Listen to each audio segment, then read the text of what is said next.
After finishing Skybreaker, I was wondering what would happen next to Matt and Kate. They had been shipwrecked on a desert island. They discovered strange airborne creatures. They'd gone to 20,000 feet to salvage a ghost airship. And I thought, I want to take them even higher. But I wasn't sure at first I wanted them to go all the way to outer space. That sounded too science fiction-y to me, and I wasn't crazy about rocket stories or the idea of rocket ships for my world.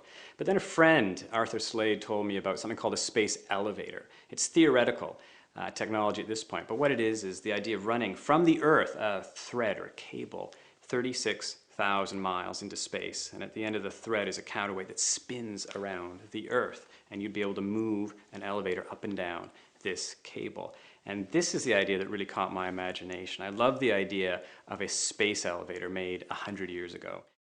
The setting for the Airborne books was dictated largely by the lighter-than-air Zeppelins that flew in the 1930s, like the Graf Zeppelin and the Hindenburg. And this was really the floating world that Airborne was going to take place in. But also, I wanted to take the world of Titanic, and this was going back about another 20 years to sort of before the First World War, 1912, because I just loved the look of that Edwardian era. I loved the technology, the cars and the buildings, and I even loved the clothing. And so I sort of combined, I blended the 1930s and the sort of the 1910s for the world of Airborne. Once I decided that Starclimber was going to involve a space elevator, I did a fair amount of research into these contraptions. How long they would have to be, what they would be made of, how the elevator would crawl up and down the length of the cable. This has never been built, so it's all theoretical and involved a lot of my own imagination as well, trying to describe this amazing traveling machine. And I also did a fair amount of research into the early space programs in the United States, the Mercury program, Gemini, the Apollo program. I read about the first astronauts. I was curious about what kind of people would have put themselves in these very dangerous rockets and been blasted off into orbit. So I wanted to know about them, how they thought, and what kind of people they were.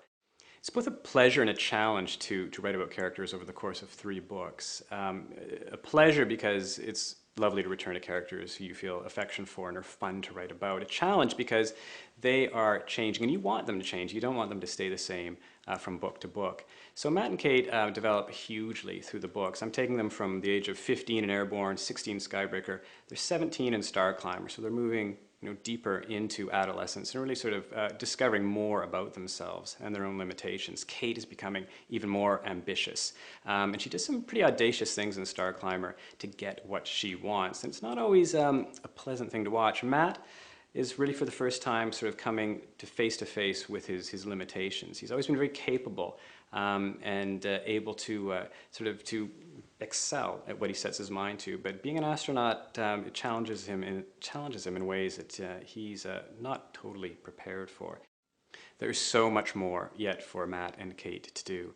I'm not going to give away the end of Starclimber, but I'll just say that their relationship ends at a very interesting moment. And one of the nice things about writing these 3 books is that I've gotten to watch them grow and trace their development as people over really 3 years of their life. And I've come to think of them really as friends. For the first time, for me as a writer, I've had these characters who I can imagine sitting in a room and just watching.